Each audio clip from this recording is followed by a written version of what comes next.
Thank you very much, Mr. Muslio. I especially want to thank the KLI for inviting me today. I'm very pleased to be here with Ambassador O'Connell, Minister, Chairman Drejtesi, judges, prosecutors, distinguished guests. It's a pleasure to join you. Since I've arrived in Kosovo, I've been talking about the need to fight corruption. I want to highlight that I do not talk about the elimination of corruption because unfortunately its eradication is not possible. But what is possible is the recognition and punishment of corruption when it is identified. This is something that Kosovo can and must do. Fighting corruption requires a whole of government approach. No one institution or no one person can do it alone. It is up to society as a whole. But I think we can all agree that without an effective and efficient justice sector, any approach is destined to fail. What this means is that the judicial institutions must have a complete commitment to fighting corruption within. No institution can expect others to comply with the law if it does not do so itself. Kosovo must establish clear and objective disciplinary rules within judicial ranks, and these rules need to be enforced equally and consistently. The Department of Justice's opt-out program and USAID will continue to support both councils to achieve these goals. As you know, the Basic Prosecution Office in Pristina and the SPRK are the two offices within the prosecution service that prosecute the bulk of corruption cases. Both are important in helping Kosovo establish the track record fighting corruption that is necessary to continue progress towards European integration. But right now, the SPRK, which prosecutes the most serious crimes in Kosovo, is missing almost half the prosecutors that it needs to meet even the most basic level of staffing. Until the SPRK is appropriately staffed, there will be little or no progress fighting high-level corruption, I fear.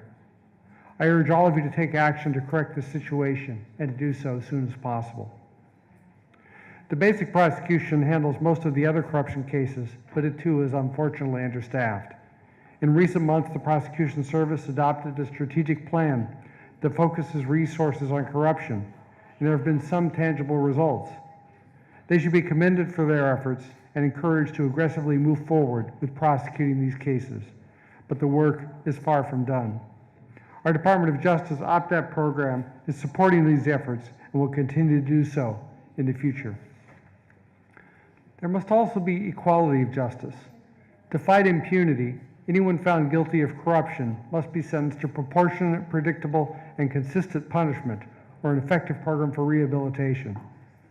It is difficult to see how justice is served when a sentence leaves a corrupt official in office or lets them continue to enjoy the benefit of their crime.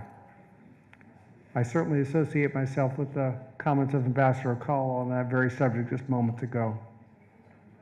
Offenders must be sentenced to meaningful punishments and have the financial gain from their crimes confiscated. Public officials indicted must be suspended until their cases are resolved and dismissed if they are found guilty. Civil society has an important role in the process. I strongly encourage all of you to consider KLI suggestions and to respect the role of civil society in fighting for a better Kosovo.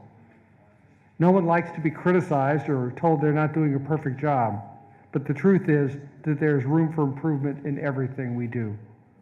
Take advantage of the reports to improve, but don't blame the messenger for bad news, which is extremely counterproductive. You're all aware that corruption is a significant problem in Kosovo. It deters foreign investment, increases unemployment, and undermines the rule of law. Kosovo can and must make the fight against corruption one of its top priorities. In closing, I urge the Kosovo prosecutorial and judicial councils to take the steps necessary to ensure that their prosecutors and judges adhere to the highest ethical and professional standards possible. The citizens of Kosovo and the victims of crime deserve nothing less. Thank you very much.